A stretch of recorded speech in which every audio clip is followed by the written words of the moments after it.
Hello mga Lodi at Mare. So ito po ako ngayon nagluluto ng aking ulam. So dati may nilaga po akong baka sa pressure cooker at nakatabi lang yung baka ko.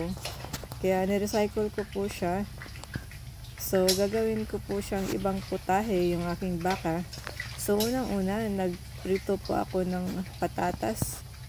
Pagkatapos ay may natira pang mantika kaya ginamit ko na ito sa paggisa ng bawang at sibuyas. So tatanggalin ko siya guys kasi ipiprito ko na rin ang baka. By the way, nakamarinate po pala itong luto ko na baka guys sa 2 lime at toyo. Timplahan po natin guys ng asin, black pepper at soy sauce.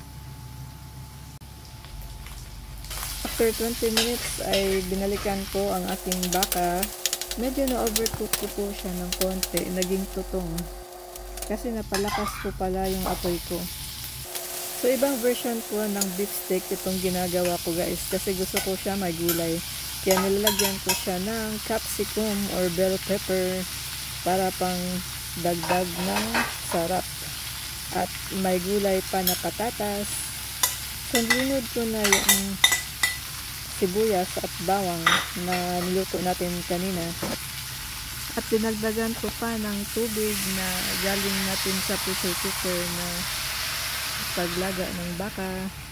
So gusto ko po yung masabaw na beef steak guys. Kaya nilalagyan ko po siya ng konting tubig na marami naman.